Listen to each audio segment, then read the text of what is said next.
징기즈칸의 이란 정복과 수천 년 전의 예언이 지금의 대한민국과 정확히 겹쳐지는 순간 서양의 전문가들조차 경악을 금치 못했습니다. 처음엔 모두가 비웃었습니다. 이란 전쟁과 징기즈칸 그리고 대한민국을 하나의 흐름으로 묶는 건 말도 안 된다고 했죠. 그런데 이란 전쟁을 추적하던 한 다큐멘터리 감독이 전혀 예상치 못한 진실을 발견하고 맙니다. 역사 속 예언과 현재의 한국이 단 하나의 선으로 이어지는 충격적인 해석이었습니다. 그 놀라운 이유, 지금부터 공개하겠습니다. 제 이름은 마르쿠스 베버입니다. 벨기에 출신의 전쟁사 연구자이자 다큐멘터리 작가로 20년 가까이 중동 분쟁과 국제 무력 충돌을 현장에서 추적해온 베테랑이죠. 이라크, 아프가니스탄, 레바논, 우크라이나, 가장 위험한 곳이라고 생각되는 곳에 카메라를 들이밀며 살아온 사람입니다. 저에게 전쟁이란 언제나 강대국들의 군사력과 자원과 패권 계산의 문제였습니다. 그 이상도 그 이하도 아니었죠. 그런 제가 이란과 이스라엘 사이의 긴장이 다시 폭발하던 시점에 제가 20년 동안 단 한 번도 진지하게 들여다본 적 없는 자료를 발견하게 된 것이죠. 이야기는 여기서부터 시작됩니다. 3월의 중동은 불타오르고 있었습니다. 제 작업실은 새벽 2시였죠. 저는 잠을 자다 말고 휴대폰 벨소리에 눈을 떴습니다. 베버, 지금 CNN 속보 한번 틀어봐. 동료 베니의 다급한 전화였습니다. 제 스마트폰으로 유튜브에 접속해 속보 제목을 읽는 순간 잠이 완전히 달아났습니다. 이스라엘, 이란 본토 대규모 공습 개시. 저는 반쯤 일어난 채로 몇 초 동안 그 문장을 다시 읽었습니다. 그리고 이불을 걷어차고 서재로 뛰어갔습니다. 모니터를 켜고 인터넷 창 여러 개를 동시에 열었습니다. 실시간 속보들이 쏟아지고 있었습니다. 드론, 미사일, 정밀 공습, 단순한 위협과 공습의 차원을 넘어 실제 미사일과 자폭용 드론이 날아다니기 시작한 거죠. 13일 자정이 막 지난 시각, 이스라엘 전투기 200여 대가 이란을 향해 일제히 이륙했다는 내용이었습니다. 2시간 뒤 이란 국경에 도달한 전투기들이 나탄즈 우라늄 농축 시설과 서부 미사일 레이더 기지를 동시에 타격했습니다. 이란의 사우스 파르스 가스전이 불길에 휩싸였고 이란 국내 에너지 사용량 90%를 책임지는 핵심 시설이 하룻밤 사이에 연기 기둥으로 변했습니다. 속보는 계속 쏟아졌습니다. 미국이 이란 남부 캐슘섬의 담수화 시설을 정밀 타격했고 그 결과 30개 마을의 급수가 한순간에 바닥났다는 이란 외무장관의 긴급 성명이 나왔습니다. 이란도 곧바로 반격에 나섰습니다. 바레인의 담수화 시설을 드론으로 때리고 쿠웨이트의 발전소와 물 공장도 연이어 공격했습니다. 걸프만 전체가 혼돈에 휩싸이고 있었습니다. 저는 화면을 보면서 20년 동안 중동을 취재해온 감각이 살아 움직이는 걸 느꼈습니다. 이건 단순한 보복성 타격이 아니었습니다. 오래 준비된 것이 터지는 느낌이었죠. 그때 또 전화가 왔습니다. 함께 작업했던 방송 관계자였습니다. 마르쿠스, 지금 상황 보고 있냐고, 내일 저녁 프로그램에 출연해서 코멘트 해줄 수 있냐고 물었습니다. 저는 잠깐 생각했습니다. 예전 같았으면 바로 응했을 겁니다. 하지만 저는 정중하게 거절했습니다. 짧은 인터뷰 한 토막에 이 복잡한 전황과 전제적인 그림을 구겨 넣는 건 제 방식이 아니었거든요. 전화를 끊고 나서 저는 다시 모니터 앞에 앉았습니다. 저는 이번 공습과 전면전을 짧은 국제정세 다큐로 만들기로 했습니다. 처음 머릿속에 그린 구조는 단순했습니다. 이란의 핵 개발 수준, 이스라엘의 군사 대응 능력, 미국의 개입 명분, 러시아의 셈법. 이 네 축을 중심으로 현재의 충돌 구도를 해부하면 충분히 탄탄한 작품이 나올 거라 봤습니다. 20년 가까이 해온 방식 그대로였죠. 한참 몰두하고 있던 찰나 새벽이 밝아오고 있었습니다. 저는 커피 한 잔을 더 내리며 자료 수집을 시작했습니다. 이때까지만 해도 이 기획이 전혀 예상치 못한 방향으로 흘러가리라곤 전혀 예상치 못했습니다. 그런데 자료를 파고들수록 이상한 일이 벌어졌습니다. 이란을 이해하려면 현재만 들여다봐서는 안 됩니다. 그리고 그 역사 깊은 곳에는 제가 처음엔 전혀 예상하지 못했던 이름 하나가 숨어 있었습니다. 지금의 이란 전쟁과 한국이 역사적으로 연결된다는 걸 알게 됐을 때 저는 솔직히 등줄기가 서늘해졌습니다. 이 부분에 대해선 곧 자세히 말씀드리겠습니다. 자료를 파고들수록 전황 이면의 이야기들이 떠올랐습니다. 고대 기록들을 펼쳐놓고 페르시아 제국의 흥망을 훑어 내려가기 시작했습니다. 이란의 고대 이름은 엘람이었습니다. 그리고 페르시아, 지금의 이슬람 공화국이 세워진 건 채 반세기도 되지 않았죠. 이란과 이스라엘이 원래부터 적이었던 건 아니었습니다. 지금은 상상하기 어렵지만 1979년 이슬람 혁명 이전까지 이 두 나라는 중동에서 보기 드문 우호 관계를 유지하고 있었습니다.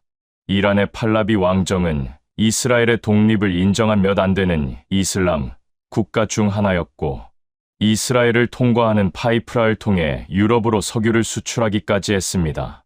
두 나라의 관계가 완전히 뒤집힌 건 이란의 호메이니의 혁명 이후였죠. 그때부터 이란은 이스라엘을 지도에서 지워야 할 존재로 규정했습니다. 헤즈볼라, 하마스, 후티, 이란이 수십 년에 걸쳐 키워온 대리 세력들이 이스라엘을 사방에서 조이는 구도가 만들어졌습니다. 그리고 이스라엘은 그 구도를 끊어내기 위한 작전을 조용히 아주 오래 준비해왔습니다. 자료를 보면 볼수록 저는 이 전쟁이 단순한 핵 억지 문제가 아니라는 걸 직감했습니다. 무언가 훨씬 더 오래된 흐름이 지금 이 시점으로 모이고 있다는 느낌. 처음에는 단순 정황에 의존한 거 아닌가 하는 생각도 들었습니다. 하지만 며칠이 지나도 그 느낌은 사라지지 않았습니다. 오히려 더 선명해졌습니다. 바그다드로 시선을 옮기자 더 묘한 부분이 드러났습니다.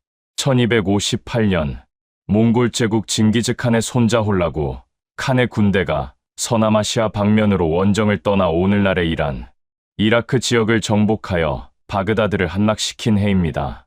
당시 몽골 제국의 대칸이었던 몽케칸은 장남으로서 제국 전체를 다스렸고, 둘째 쿠빌라이는 동쪽의 중국 즉 원나라를, 셋째 홀라구는 서쪽의 서남아시아를 맡아 가문의 전성시대를 열었습니다. 500년 가까이 이슬람 세계의 심장이었던 아바스 왕조의 수도, 그리스 철학의 번역본들과 페르시아 문학의 정수와 이슬람 과학의 결정체들이 모두 모여있던 지혜의 집이 단 몇 주 만에 잿더미가 됐습니다. 당시 기록에 따르면 몽골군이 그 수많은 책들을 강물에 던져 넣었을 때 강이 잉크빛으로 검게 물들었고, 얼마 지나지 않아 그 검은 강물빛은 학살된 사람들의 피로 인해 붉게 바뀌었다고 합니다. 몽골군은 거기서 멈추지 않았습니다. 페르시아로 밀고 들어갔죠. 당시 페르시아를 대표하던 도시들이 차례로 초토화됐습니다. 니샤푸르에서는 약 100만 명이 학살됐다는 생존자의 기록이 남아 있었습니다. 몽골군의 명령은 짧고 잔인했습니다. 어떤 생물도 살려두지 않고 개와 고양이까지 포함해 모든 동물을 학살했습니다. 이건 정복 전쟁이 아니었습니다. 문명 자체를 지워버리는 일이었습니다. 몽골군은 적국에게 선전포고를 하여 투항하지 않으면 무참히 쓸어버리는 방식으로 유명했죠. 그런데 여기서 이상한 대목이 있었습니다.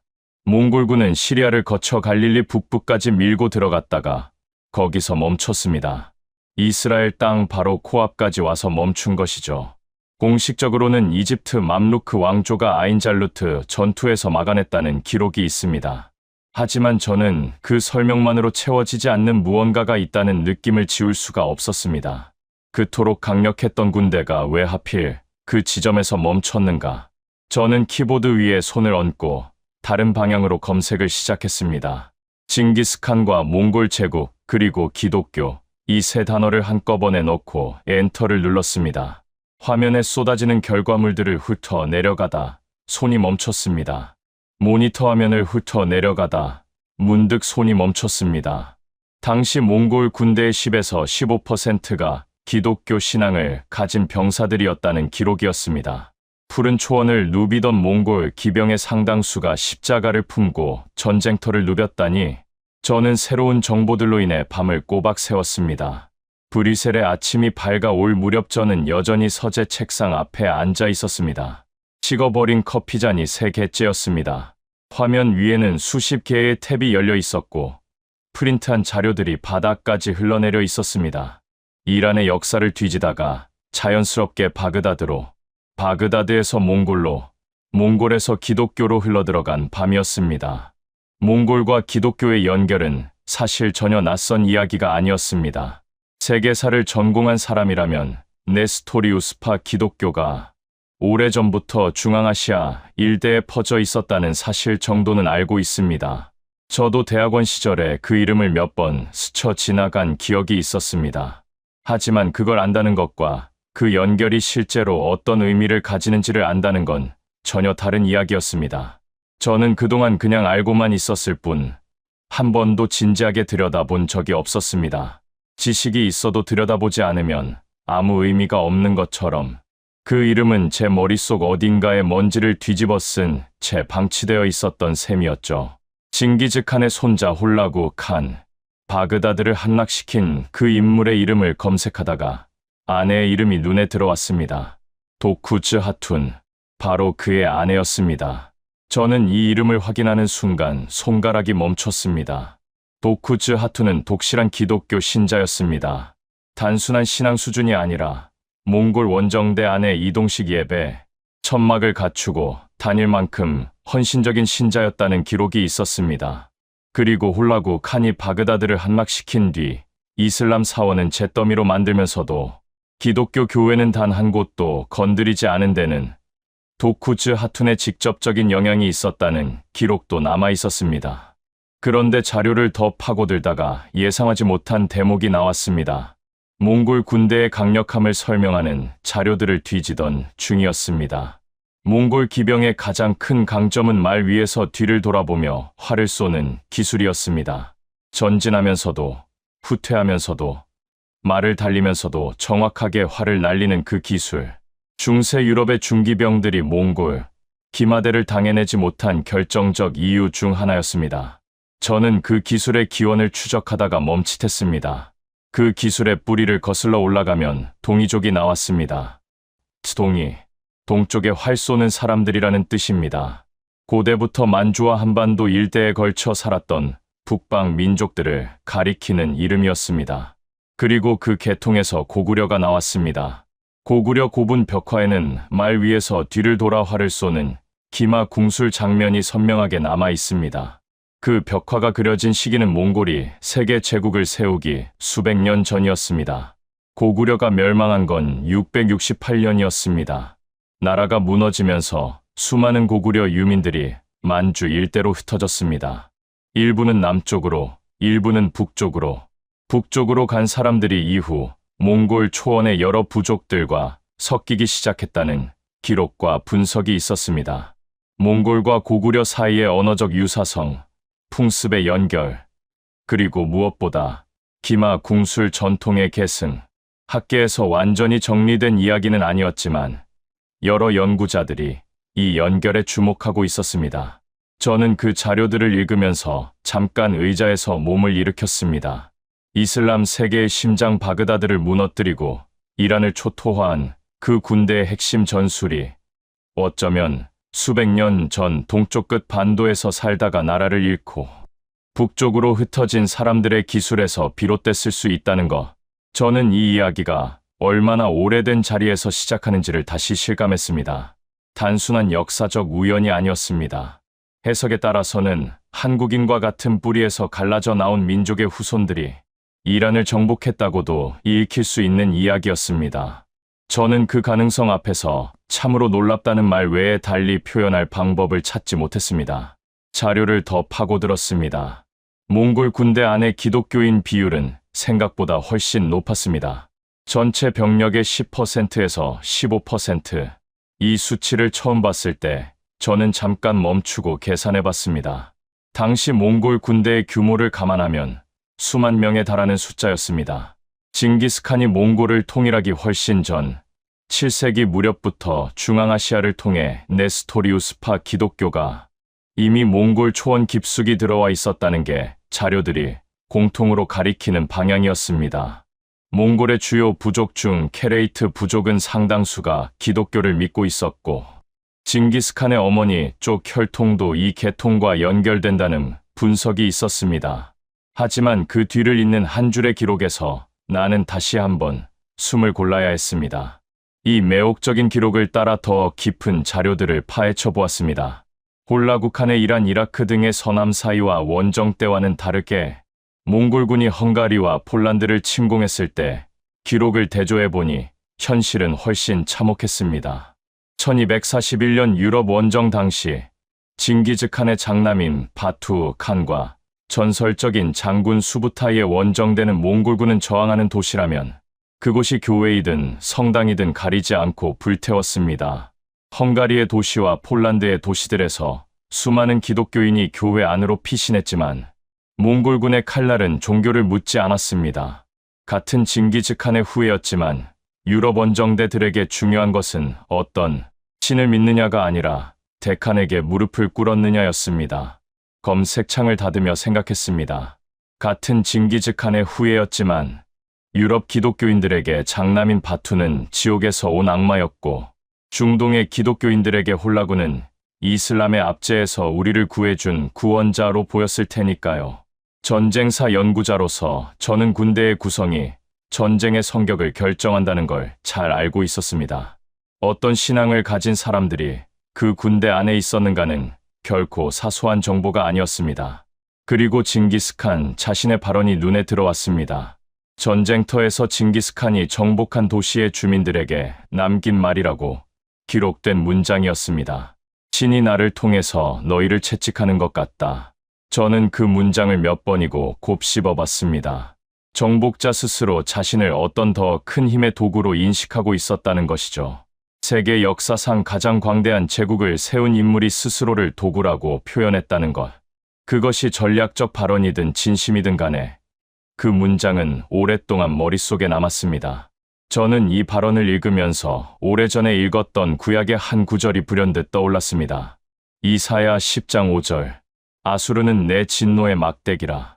학부 시절 종교사 수업에서 한번 스친 구절이었습니다. 고대 아수르를 하나님이 심판의 도구로 사용하셨다는 내용이었죠. 그때는 그냥 고대 히브리 문학의 한 표현쯤으로 흘려들었습니다.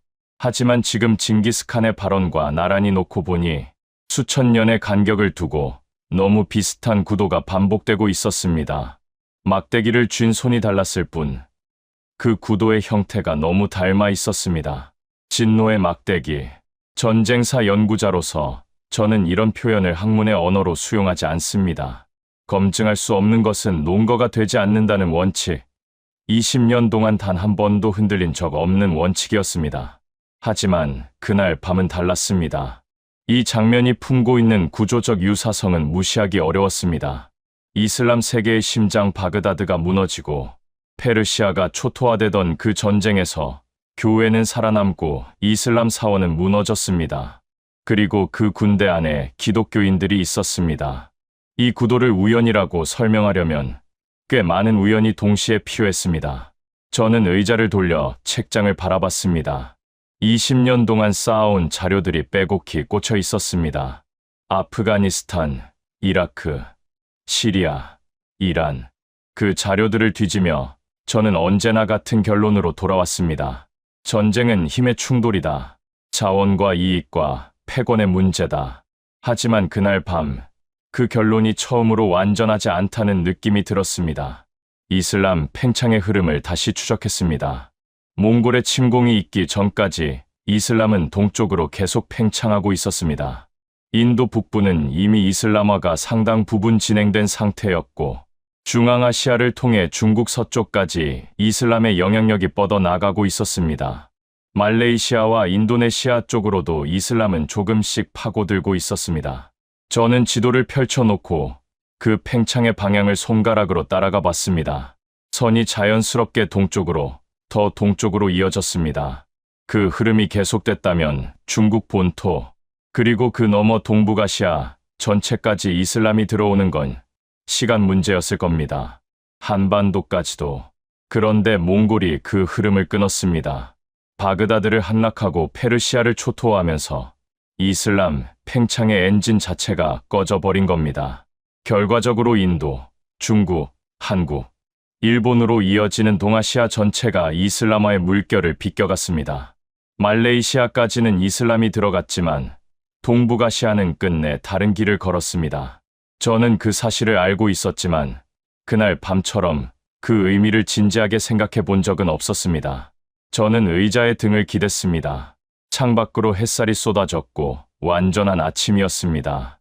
저는 밤새 자리를 뜨지 못했다는 걸 그제야 실감했습니다. 전쟁사 연구자의 시선으로 보면 이것은 충분히 설명 가능한 역사적 흐름입니다. 몽골이 강했고 이슬람 제국이 약해진 시점이 맞아떨어졌다. 그렇게 정리할 수 있습니다. 저는 20년 동안 그렇게 정리해왔습니다. 하지만 그날 아침은 자꾸 다른 질문이 올라오는 걸 막을 수가 없었습니다. 왜 하필 그 시점인가? 왜 하필 그 군대 안에 기독교인들이 있었는가? 왜 하필 교회는 살아남고 이슬람 사원은 무너졌는가? 왜 하필 그 결과로 동북아시아가 이슬람화를 비껴갈 수 있었는가? 각각의 질문에는 개별적인 답이 있었습니다. 하지만 이 질문들을 한꺼번에 놓고 보면 그 답들이 모두 같은 방향을 가리키고 있었습니다. 우연치고는 너무나 정교했고 방향성이 명확했습니다. 그 무렵 자료를 뒤지다 논문 한 편이 눈에 걸렸습니다. 제목은 단순했습니다. 고대 예언 텍스트와 현대 중동 분쟁의 구조적 연관성. 저자 이름은 다니엘 카츠였습니다. 예루살렘 히브리 대학교에서 구약학을 전공한 뒤 독립연구자로 활동 중인 인물이었죠. 중동 정세와 성경 예언을 교차 분석하는 방식으로 그 분야에서는 꽤 이름이 알려진 사람이었습니다. 평소 같았으면 제목만 보고 넘겼을 겁니다. 종교적 해석으로 전쟁을 설명하는 건 제 관심 밖의 영역이었으니까요. 하지만 그날은 달랐습니다. 아마 밤새 들여다보던 것들이 머릿속에 가득 차 있어서였을 겁니다. 저는 논문을 끝까지 읽었습니다. 그 안에는 제가 며칠째 혼자 들여다보던 것들이 있었습니다. 바그다드의 한라, 몽골의 서진, 이슬람 차단, 그리고 그 흐름이 지금의 이란 전쟁과 연결되는 방식. 카츠는 그것을 단순한 역사적 우연의 연쇄가 아니라 훨씬 더 오래된 기록 위에서 읽고 있었습니다. 논리가 촘촘했고 자료 출처도 꼼꼼했습니다. 적어도 아무 근거 없이 주장하는 사람은 아니었습니다. 저는 논문 말미에 적힌 연락처를 한참 바라보다가 메일을 썼습니다. 벨기에 출신의 전쟁사 연구자이자 다큐멘터리 작가인데 이란 프로젝트를 진행 중이며 박사님의 논문이 제가 추적하던 질문들과 겹치는 지점이 있어 연락했다. 라고 짧고 간결하게 썼습니다. 보내고 나서 잠깐 후회했습니다. 20년 동안 한 번도 성경을 역사의 기록으로만 봤지 신학적 접근은 필요하지 않다고 봤습니다. 하지만 이번만큼은 달랐습니다. 이내 카츠 박사로부터 답장이 왔습니다. 흥미로운 접점이 있을 것 같다면서 시간을 내줄 테니 괜찮으면 화상으로 이야기하자고 하더군요. 이때부터는 이 프로젝트가 어디까지 갈지 궁금해졌습니다. 솔직히 카츠 박사와의 화상 연결을 기다리는 동안 긴장했습니다. 미지의 영역이기도 했고요. 20년 동안 다큐 감독으로서 수백 명을 인터뷰해 온 사람이 화상 통화 하나를 앞두고 긴장한다는 게 좀 우습게 들릴 수 있지만 그날은 달랐습니다. 전쟁 지역의 군인들이나 정보기관 관계자를 만나는 긴장감과는 또 다른 결이었습니다. 화면이 켜지자 카츠는 예루살렘의 서재에 앉아 있었습니다. 창밖으로 돌벽이 보였습니다. 예루살렘 구시가지 특유의 그 낡고 두꺼운 석회암 벽이었습니다. 낡고 두꺼운 책들이 빼곡히 꽂힌 책장이 화면 뒤를 가득 채우고 있었고 책상 위에는 펼쳐진 성경 원서와 지도 몇 장이 놓여 있었습니다. 50대 중반쯤으로 보이는 마른 체형의 남자였습니다. 안경 너머 눈빛이 또렷했습니다. 인사치레 없이 바로 상대를 들여다보는 눈빛. 저는 첫인상만으로 이 사람이 불필요한 말을 많이 하는 타입이 아니라는 걸 알아챘습니다. 저는 간단하게 자기소개를 했습니다. 벨기에 출신, 근현대 전쟁사 연구가이자 다큐멘터리 감독. 카츠는 고개를 끄덕이더니 바로 물었습니다. 논문 중에서 어느 부분이 걸렸냐고. 저는 잠깐 망설였습니다. 20년 경력의 전쟁사 연구자가 성경 연구가에게 어떤 부분이 마음에 걸렸냐고 솔직하게 털어놓는 상황이었죠. 어디서부터 시작해야 할지 잠시 고민했습니다. 그리고 그냥 솔직하게 말하기로 했습니다. 몽골과 이슬람 차단, 그리고 그 이후의 흐름이라고. 역사적으로는 납득이 되는데 그것을 예언의 성취로 읽는 방식이 아직 낯설다고. 카츠는 잠깐 침묵했다가 말했습니다. 그게 정직한 반응입니다. 종교가 없으시다면 아마 처음이라 그러실 수도 있습니다. 그 한마디가 이상하게 긴장을 풀어줬습니다. 저는 모르면 모른다고, 낯설면 낯설다고 솔직하게 단도직입적으로 말하는 사람을 신뢰하는 편입니다. 카츠는 처음부터 자신이 모든 걸 알고 있다는 식으로 말하지 않았습니다. 카츠는 예레미야 49장부터 짚기 시작했습니다. 엘람의 활을 꺾겠다는 구절, 고관들을 멸하겠다는 구절, 사방에서 바람이 불게 하겠다는 구절. 카츠는 이것을 문자적으로 읽으라고 했습니다. 은유나 상징이 아니라 실제로 엘람의 군사 지도부가 제거된다는 선언으로. 저는 그 말을 들으면서 반사적으로 화면 한쪽에 다른 창을 열었습니다. 전쟁사 연구자의 습관이었습니다. 주장이 나오면 팩트부터 확인하는 버릇. 이란 전황 자료를 나란히 띄웠습니다. 혁명수비대 총사령관 호세인 살라미, 이란군 참모 총장 모하마드 바게리, 핵, 과학자들. 이란의 군 지휘부가 실제로 하나씩 제거되고 있는 흐름이 화면 위에 있었습니다. 저는 두 화면을 번갈아 봤습니다. 수천 년 전 텍스트와 지금의 전황 자료가 나란히 놓여 있었습니다. 반박하고 싶었는데 반박할 말이 금방 떠오르지 않았습니다. 카츠가 계속했습니다. 사방에서 바람이 불어온다는 구절도 지금 이란의 구도와 맞아떨어진다 했습니다. 동쪽에서는 탈레반이 헬만드강 상류 수문을 잠갔고 서쪽에서는 이스라엘과 미국이 군사 타격을 가하고 있으며 안에서는 수십 년간의 지하수 고갈과 경제 붕괴로 이미 흔들리고 있었습니다. 어느 한 방향이 아니라 동서남북 사방에서 동시에 조여드는 구도였습니다. 카츠가 그 구도를 설명하는 방식은 군사 전문가의 언어와 다르지 않았습니다. 정확하고 구체적이었습니다. 저는 잠깐 제동을 걸었습니다. 하지만 이란이 원래부터 이스라엘의 적이었던 건 아니지 않습니까?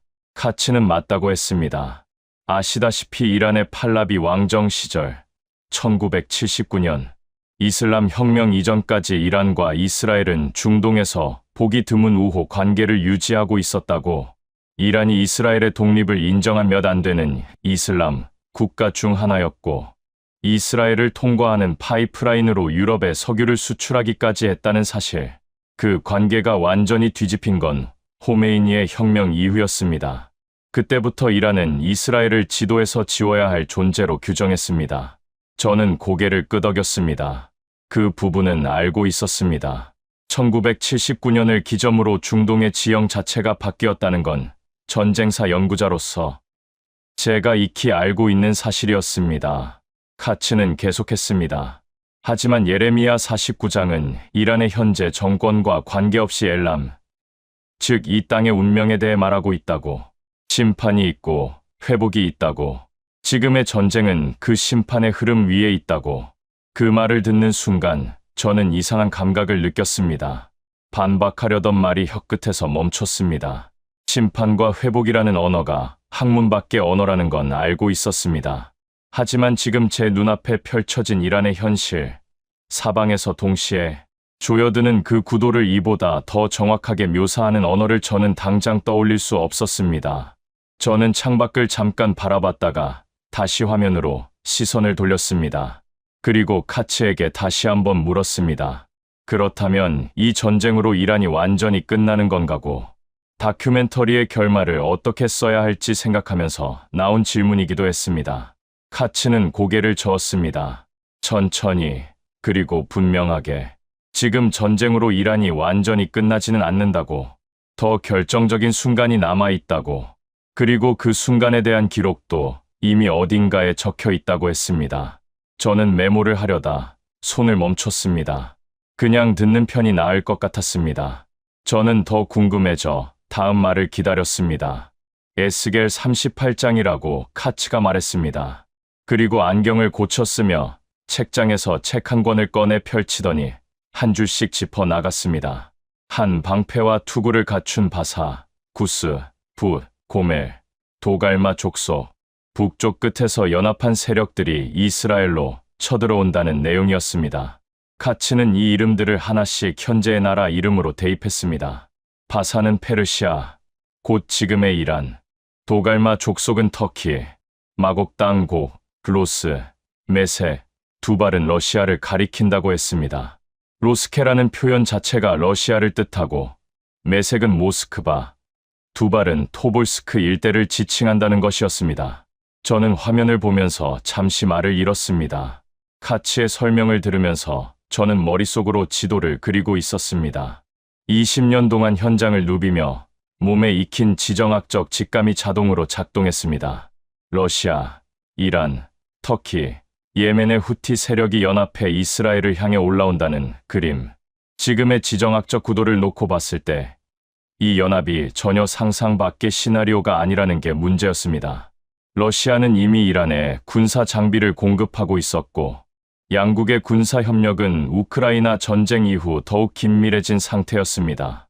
터키는 나토 회원국이면서도 독자적인 중동 외교 노선을 유지하며 오랫동안 이스라엘과 긴장 관계를 이어왔습니다. 예멘, 후티 세력의 반이스라엘 노선은 이번 전쟁에서도 이미 확인됐습니다. 수천 년 전에 쓰인 텍스트가 나열하는 연합의 구성이 지금의 지정학 지도와 너무 닮아 있었습니다. 저는 아무 말도 하지 않았습니다. 하지만 카츠는 단서를 붙이며 선을 그었습니다. 이 전쟁은 지금 당장 일어나는 일이 아니라고. 에스겔 38장의 전쟁은 이스라엘이 평안히 거하는 시점에 벌어진다는 것이었습니다. 칼을 버리고 여러 나라에서 모여 들어와 평안히 거하는 중에 그 틈을 타 북방연합이 치러 올라온다는 구조였습니다. 지금은 아직 그 시점이 아니라고 카츠는 분명히 말했습니다. 저는 그 말을 들으면서 잠깐 안도했습니다. 종말론적 시나리오를 당장 지금의 일로 확정짓는 것이 아니라 단계적 흐름 속에 위치시키는 방식이었습니다. 그 정도의 유보는 제가 수용할 수 있는 범위였습니다. 저는 그 논리를 따라가며 물었습니다. 그렇다면 현재 전쟁이 끝난 뒤 이스라엘이 안정을 되찾는 시기가 오고 그 이후에 에스겔이 본 장면이 펼쳐진다는 말이냐고 되물었습니다. 카츠는 고개를 끄덕였습니다. 그리고 에스겔 38장 22절을 읽었습니다. 전염병과 피로 그를 심판하며 폭우와 우박과 불과 유황을 쏟으리라. 카츠는 이 구절이 북방연합이 이스라엘을 치러 올라올 때 인간의 군사력이 아닌 방식으로 그 연합이 무너진다는 선언이라고 설명했습니다. 일부 주석가들은 이 장면을 핵전쟁의 묘사로 보기도 한다고 덧붙였습니다. 단, 그 핵전쟁의 피해자는 이스라엘이 아니라 이스라엘을 치러 온 세력들이라는 점이 핵심이라고. 저는 그 대목에서 자료창을 다시 열었습니다. 이 주장과 관련된 팩트부터 확인해야 했습니다. 이스라엘의 핵 보유 여부는 공식적으로 확인된 바 없지만 핵 억지력을 갖추고 있다는 건 국제안보 분석에서 사실상 기정사실로 다루어지고 있었습니다. 그리고 이란의 핵 개발 수준을 보면 이스라엘 당국은 이란이 이미 15개의 핵폭탄을 만들 원료를 확보했다고 밝힌 바 있었습니다. 러시아는 말할 것도 없습니다. 세계 최대 핵무기 보유국입니다. 러시아는 현재 약 5,450여 기의 핵탄두를 보유하고 있습니다. 이는 2인 미국의 약 5,100여 기보다도 많으며 전 세계 핵무기의 45%에서 50%를 혼자 가지고 있는 셈입니다. 3위인 중국이 최근 무섭게 늘려 600기 정도인 것과 비교하면 체급 자체가 아예 다르죠. 핵을 가진 나라들이 이스라엘 코앞까지 몰려오는 시나리오. 그 시나리오가 에스겔 38장에 이미 구체적인 나라 이름과 함께 적혀 있었습니다. 저는 두 화면을 번갈아 바라봤습니다. 한쪽에는 현재 국제 안보 자료들, 다른 한쪽에는 수천 년 전 텍스트. 이 두 개가 같은 그림을 그리고 있었습니다. 저는 눈을 감고 잠시 생각했습니다. 20년 동안 제가 학문적으로 수용하지 않는다고 선을 그어온 영역이었습니다. 하지만 지금 화면 위에 나란히 놓인 두 자료 사이의 거리가 제 생각보다 훨씬 좁다는 걸 부정하기 어려웠습니다. 카츠가 말을 이었습니다. 이 전쟁을 보는 데 있어 가장 중요한 전환점이 하나 있다고. 전쟁을 군사력과 외교의 언어로만 읽는 것과 그 이면에 훨씬 더 오래된 흐름이 있다는 걸 인정하고 읽는 것 사이의 차이라고. 저는 그 말이 저를 향한 말이라는 걸 알았습니다. 20년 동안 군사력과 외교의 언어로만 전쟁을 읽어 온 사이 바로 저였으니까요. 카츠가 계속 말을 이었습니다. 그리고 그 오래된 흐름을 유독 민감하게 읽어 온 사람들이 있다고 했습니다. 저는 그 말이 어디로 향하는지 도저히 감이 오질 않았습니다. 저는 그것이 너무 궁금해 카츠에게 재촉했습니다. 그런 저를 안경 너머로 바라보며 짧게 대답했습니다. 바로 동쪽 끝에 있는 사람들이라고요. 저는 그 말을 듣는 순간 설마 했습니다. 한국이라고 카츠가 말했습니다. 저는 잠시 아무 말도 하지 않았습니다. 솔직히 말하면 처음 그 이름을 들었을 때 이 대화가 갑자기 설득력을 잃는 느낌이 들었습니다. 이란 전쟁, 징기스칸, 바그다드의 한락, 수천 년 전 예언. 이 모든 거대한 이야기의 끝에 한국이라는 이름이 등장하는 건 뜬금없어 보이고 논리의 비약처럼 들렸습니다. 저는 한국을 모르지 않습니다. 눈부신 경제 성장을 이룬 나라, 분단된 나라, 전 세계로 퍼져나간 영향력과 문화 콘텐츠. 하지만 그게 왜 이 맥락에서 나오는지 처음에는 쉽게 납득이 가지 않았습니다.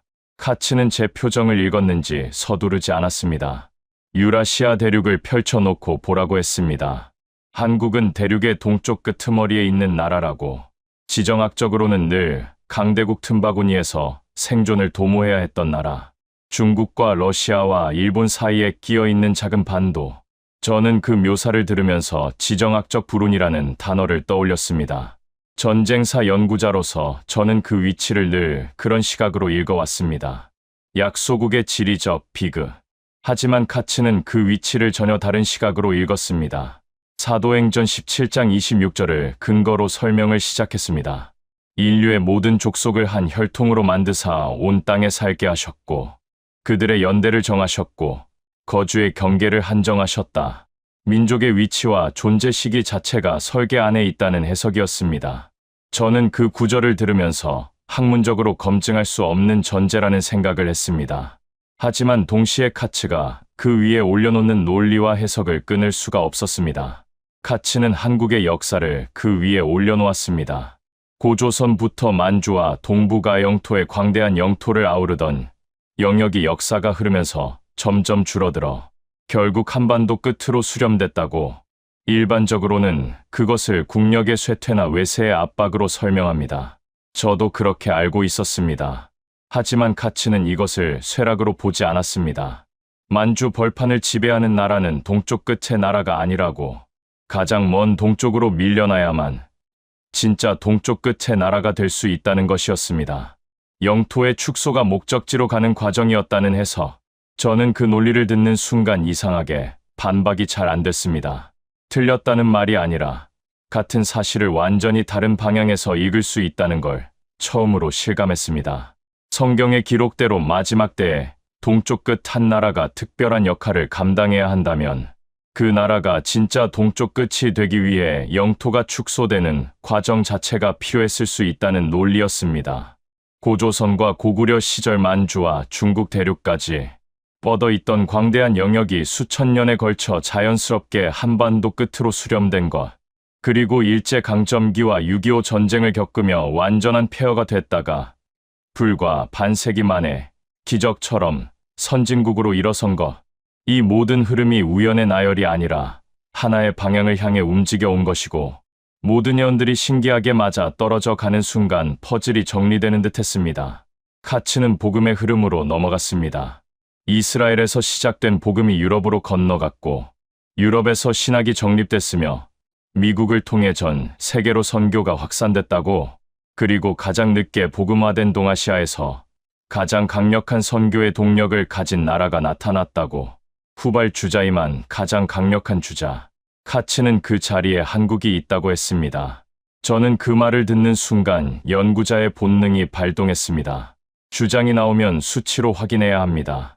저는 화면 한쪽에 새 탭을 열었습니다. 숫자들이 나왔습니다. 인구 5천만 명의 나라가 전 세계 200개가 넘는 나라에 수만 명 규모의 선교사를 파견하고 있었습니다. 미국 다음으로 해외 선교사를 가장 많이 보내는 나라. 저는 그 수치를 보면서 잠깐 멈췄습니다. 5천만 명과 수만 명의 선교사. 단순 계산으로도 이 비율이 얼마나 이례적인지가 보였습니다. 미국은 3억 명이 넘는 인구를 가진 나라입니다. 인구 대비로 따지면 한국의 선교사 파견 비율이 실질적으로 세계 최상위권이라는 뜻이었습니다. 그리고 이스라엘 회복 사역, 즉 전 세계에 흩어진 유대인들이 이스라엘로 귀환하는 알리야를 적극적으로 지원하는 나라로도 한국이 두드러진다는 자료들이 있었습니다.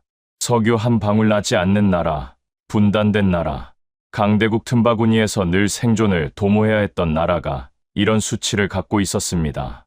저는 20년 동안 중동을 연구하면서 한국이 이 맥락에서 등장하는 자료를 단 한 번도 본 적이 없었습니다. 아니, 정확히는 찾아본 적이 없었습니다. 한국은 제 연구, 지도 위에 없는 나라였습니다. 카츠가 한마디를 더 얹었습니다. 만약 몽골이 이슬람의 동진을 막지 않았다면 이 나라는 지금 이 자리에 없었을 겁니다. 이슬람화된 나라가 이스라엘 회복을 위해 헌신하는 건 구조적으로 불가능하니까요. 이슬람은 이스라엘을 적으로 규정하는 종교 체계를 갖고 있습니다. 한국이 이슬람권에 편입됐다면 지금 우리가 이야기하는 이 모든 연결은 처음부터 존재하지 않았을 겁니다. 징기스칸이라는 진노의 막대기가 이슬람 제국을 부순 것이 결과적으로 동방의 이 나라를 위한 보호막이었다는 해석이었습니다. 저는 그 말을 들으면서 지도를 다시 머릿속에 그렸습니다. 몽골의 서진이 이슬람 팽창의 엔진을 끄고 그 결과 동북아시아가 이슬람화를 비껴갔으며 그 동쪽 끝에 지금 이 수치들을 가진 나라가 남아있다는 그림. 각각의 단계는 설명할 수 있었습니다. 하지만 그 단계들이 모두 같은 방향을 향해 이어진다는 것. 그 방향성이 우연이라고 하기에는 너무나도 딱 들어맞았습니다. 저는 화면을 바라보다가 천천히 물었습니다. 그 모든 연결이 설계였다는 건 어떻게 아냐고. 결과가 맞아떨어진다고 해서 처음부터 설계된 것이라고 말할 수는 없지 않냐고. 20년 동안 지켜온 원칙이었습니다. 결과가 맞아떨어진다고 해서 처음부터 그렇게 계획됐다는 증거는 되지 않습니다. 결과를 놓고 끼워 맞추는 것이 아닙니까? 카츠는 담담하게 받아쳤습니다. 맞습니다. 증명할 수 없습니다. 하지만 당신이 20년 동안 연구해 온 전쟁사에서 이렇게 오랜 시간에 걸쳐 이렇게 정교하게 맞아떨어지는 우연의 연쇄를 본 적이 있습니까? 저는 대답하지 못했습니다. 입을 열려다가 닫았습니다. 20년의 자료가 머릿속에서 빠르게 스쳐갔습니다. 수많은 전쟁, 수많은 충돌, 수많은 우연처럼 보이는 사건들. 하지만 이 질문에 대한 답은 솔직히 없었습니다. 이렇게 긴 시간 축 위에서 이렇게 여러 개의 점들이 하나의 선으로 이어지는 흠을 저는 본 적이 없었습니다. 화상이 끊겼습니다. 화면이 검게 변했습니다. 저는 한참 그 검은 화면을 바라보다가 자리에서 일어나 창가로 걸어갔습니다. 저는 창밖을 바라보면서 한참 동안 움직이지 않았습니다. 머릿속에서는 아직도 카츠의 마지막 말이 맴돌고 있었습니다. 이렇게 정교하게 맞아떨어지는 우연의 연쇄를 본 적이 있습니까? 솔직히 없었습니다. 정말 단 한 번도. 카츠와의 화상 미팅이 끝난 뒤 저는 한동안 서재에 서 있었습니다. 노트북은 커서가 깜박이고 있었습니다. 20년 동안 수십 편의 다큐멘터리를 만들어 오면서 첫 문장을 못 쓴 적이 없었는데 그날은 달랐습니다. 제가 쓰려는 것이 무엇인지, 어디서부터 시작해야 하는지가 선명하지 않았습니다. 정확히는 너무 많은 것이 한꺼번에 선명해져서 오히려 손이 움직이지 않는 상태였습니다. 좋은 다큐멘터리는 하나의 명확한 질문에서 시작됩니다. 저는 20년 동안 그 원칙을 지켜왔습니다. 그런데 지금 제 앞에는 질문이 너무 많았습니다. 어느 것을 중심에 두어야 할지 알 수 없었습니다. 결국 그날은 아무것도 쓰지 못했습니다. 카츠와의 화상통화 이후 저는 사흘 동안 작업실 밖을 나가지 않았습니다. 그 사흘 동안 그동안 수집해 온 모든 자료를 처음부터 다시 읽었습니다. 이번에는 다른 눈으로 군사 전략과 핵 개발 수준과 열강의 이해관계라는 창으로만 보던 이란 전쟁을 훨씬 더 긴 시간의 흐름 위에 올려놓고 다시 들여다봤습니다.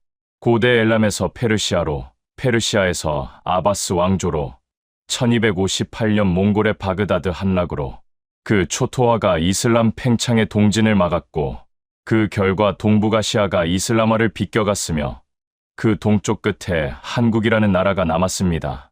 그리고 지금 그 나라는 이스라엘 회복 사역에 유독 강한 헌신을 보이고 있습니다. 각각의 연결은 사실의 영역이었습니다. 몽골이 바그다드를 함락한 것은 역사입니다. 이슬람이 동북아시아로 확산되지 못한 것도 역사입니다. 한국이 세계 최상위권 선교사 파견국이라는 것도 통계입니다.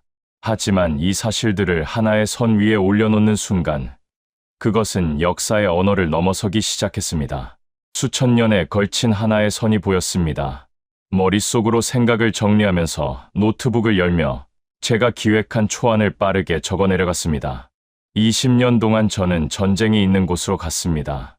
총성이 들리는 자리, 폐허가 된 도시, 세계가 주목하는 분쟁의 한복판, 전쟁사 연구자로서 저는 이 선을 학문적으로 증명할 수 없습니다. 증명할 수 없는 것을 주장하는 순간 연구자로서의 신뢰는 무너집니다. 20년 동안 지켜온 원칙이었습니다. 하지만 다큐멘터리 작가로서 저는 이 선을 무시할 수도 없었습니다. 이야기가 있는 곳에는 카메라를 들이미는 것이 제 일이었으니까요. 그리고 지금 이 선 위에는 분명히 이야기가 있었습니다. 제가 지금까지 다뤄온 어떤 전쟁 이야기보다 더 오래되고 더 깊은 자리에서 올라오는 이야기 말입니다. 저는 사흘째 되던 날 밤 결심했습니다. 다큐멘터리의 구조를 완전히 뒤집기로 했습니다. 원래 기획은 현재의 전황을 분석하는 작품이었습니다. 이란의 핵, 이스라엘의 군사력, 미국의 개입, 러시아의 셈버, 탄탄한 구조였고 충분히 만들 수 있는 작품이었습니다. 하지만 그것만으로는 이 전쟁의 진짜 무게가 전달되지 않는다는 걸 이제는 알고 있었습니다. 현재의 전쟁은 수천 년에 걸쳐 쌓여온 어떤 흐름의 표면에 불과했습니다. 그 아래를 보지 않으면 절반도 설명하지 못하는 겁니다. 전쟁의 상황은 수십 개의 매체가 다루고 있었습니다. 하지만 그 전쟁이 수천 년에 걸친 어떤 흐름 위에 있다는 이야기는 적어도 제가 아는 서양 연구자 중에서는 아무도 하지 않고 있었습니다. 밤 11시가 넘어서 카츠 박사에게 다시 메일을 보냈습니다. 다큐멘터리의 방향을 바꾸려고 한다고. 이란 전쟁을 단순한 군사 충돌이 아니라 수천 년에 걸친 역사의 흐름과 그 안에서 익히는 구조를 함께 다루는 방식으로 가져가고 싶다고. 그리고 그 안에서 한국이 차지하는 역할도 진지하게 다루고 싶다고. 카츠는 용기 있는 결정이라고 저를 지지해 주었습니다. 그리고 한마디를 덧붙였습니다. 서양의 연구자가 이 각도로 이 전쟁을 다루는 건 흔치 않은 일이라고. 저는 다시 한번 제작 기획에 박차를 가했습니다. 이 전쟁을 이해하려면 현재의 전황보다 훨씬 더 오래된 자리에서 시작해야 한다고 생각했습니다. 멈추지 않고 계속 썼습니다. 엘람에 대해, 바그다드의 함락에 대해, 징기스칸과 이슬람 차단에 대해, 예레미야 49장과 에스겔 38장에 대해, 그리고 동쪽 끝에 남겨진 나라에 대해 처음에는 조심스럽게, 점점 거침없이 새벽 늦은 시간이 되어서도 손을 멈추지 않았습니다. 20년 동안 다큐멘터리를 만들어 오면서 이렇게 흥분되는 경험은 처음이었습니다. 무언가를 처음으로 제대로 건드리고 있다는 느낌이었고 이 사실을 얼른 널리 알리고 싶었습니다. 제 다큐의 초안이 돌기 시작한 건 편집이 60%쯤 마무리됐을 무렵이었습니다. 사실 처음에는 보여줄 생각이 없었습니다. 이 작업이 어디로 흘러가고 있는지 저 스스로도 아직 확신하지 못하는 상태였으니까요. 하지만 혼자 들여다보는 것만으로는 한계가 있었습니다. 20년 동안 제 작업에서 맹점을 짚어준 사람들이 있었습니다. 저는 제작사 측에 먼저 보여주기로 했습니다. 오랫동안 함께 작업해온 프로듀서 1명, 유럽 다큐멘터리 배급 쪽에서 일하는 지인 1명, 그리고 대학원 시절부터 알고 지낸 전쟁사 다큐멘터리 감독 1명, 세 사람 모두 제게 듣기 좋은 말만 해주는 스타일은 아니었습니다. 그래서 선택한 것이기도 했고요. 솔직한 반응을 원했습니다. 반응은 빨랐습니다. 그리고 예상보다 거셌습니다. 프로듀서가 가장 먼저 연락해 왔습니다. 통화에서 이란 전쟁 파트까지는 훌륭한 작품이었다고 했습니다. 분석이 탄탄하고 자료가 풍부하고 화면 구성도 설득력 있다고. 저는 그 말을 들으면서 긴장이 조금 풀리는 걸 느꼈습니다. 하지만 그 다음 말을 듣는 순간 다시 굳었습니다. 중반부터 방향이 이상해진다고 했습니다. 징기스칸이 하나님의 도구였다는 해석, 수천 년 전 예언이 지금 이란 전쟁에서 성취되고 있다는 논리, 그리고 한국이 왜 이 이야기의 마지막 자리에 있는지, 이 부분들이 앞부분의 신뢰를 갉아먹고 있다는 말이었습니다. 프로듀서는 말을 최대한 돌려 말했지만 핵심은 분명했습니다. 이 방향으로 가면 작품이 무너진다는 것이었습니다. 배급사 쪽 지인은 더 직접적이었습니다. 전화를 해서 대뜸 물었습니다. 마르쿠스, 이거 종교 다큐야? 전쟁 다큐야? 저는 잠시 말을 고르다가 둘 다라고 했습니다. 전화 너머로 짧은 침묵이 흘렀습니다. 그 침묵이 어떤 의미인지 알 것 같았습니다. 그리고 돌아온 말은 이것이었습니다. 유럽 배급 시장에서 이 두 개를 한 작품에 섞으면 어느 쪽 채널에서도 안 받는다는 것이었습니다. 진지한 시사 다큐로 가야 하는데 후반부가 완전히 다른 장르로 넘어가 버려. 저는 그 말을 들으면서 반박하려 했습니다. 하지만 말이 잘 나오지 않았습니다. 시장의 논리는 냉정했고 현실적인 게 있었습니다. 하지만 이것은 누가 설득한 게 아니었습니다. 저 스스로 걸어 들어간 자리였습니다.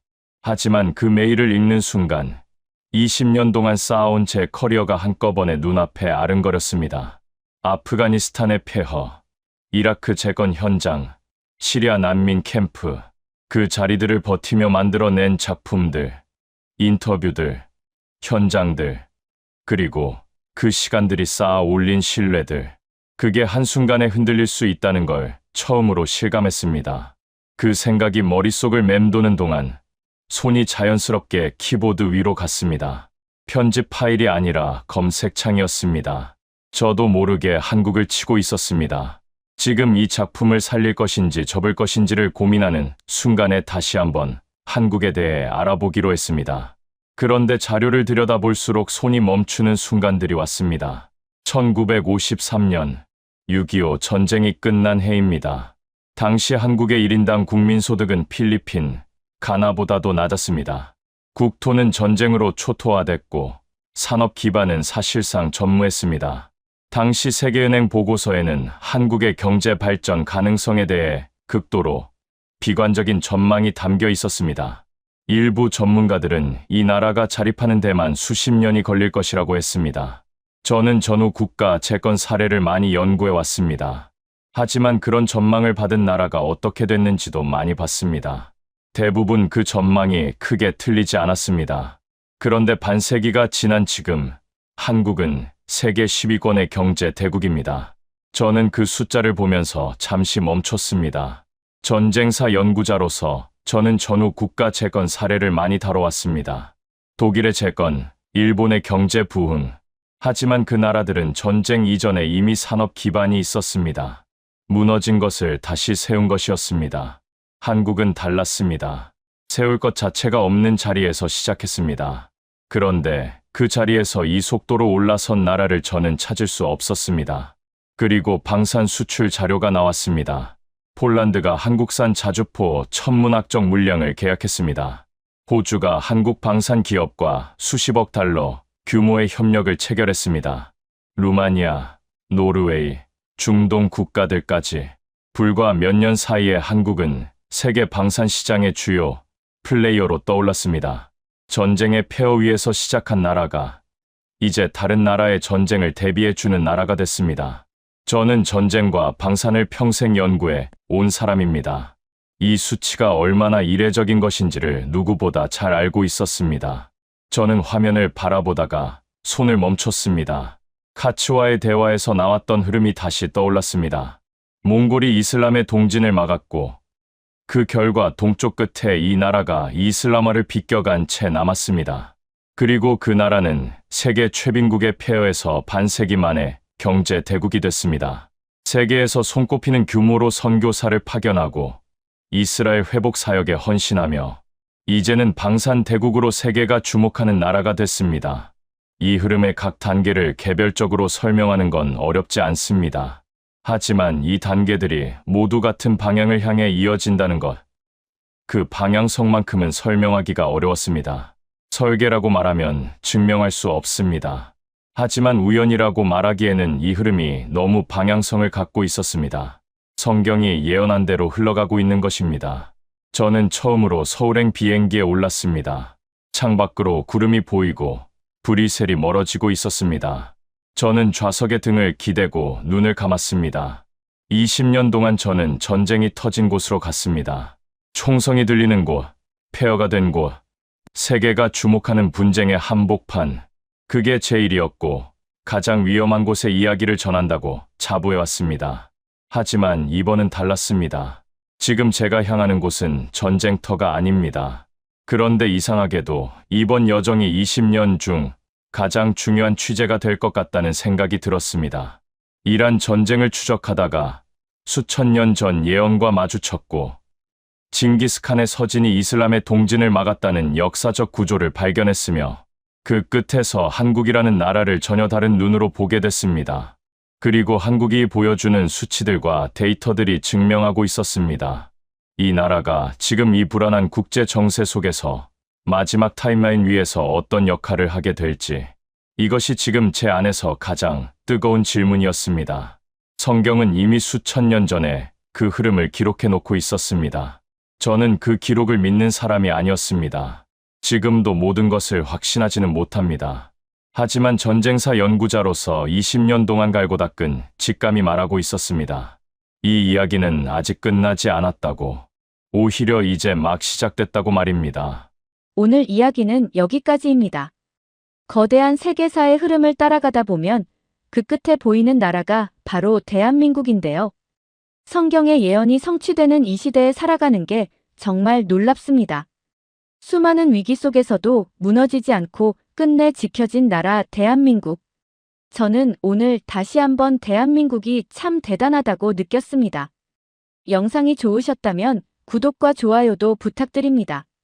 그리고 댓글로 여러분의 생각을 꼭 남겨주시기 바랍니다. 앞으로도 더 유익한 이야기로 찾아뵙겠습니다. 감사합니다.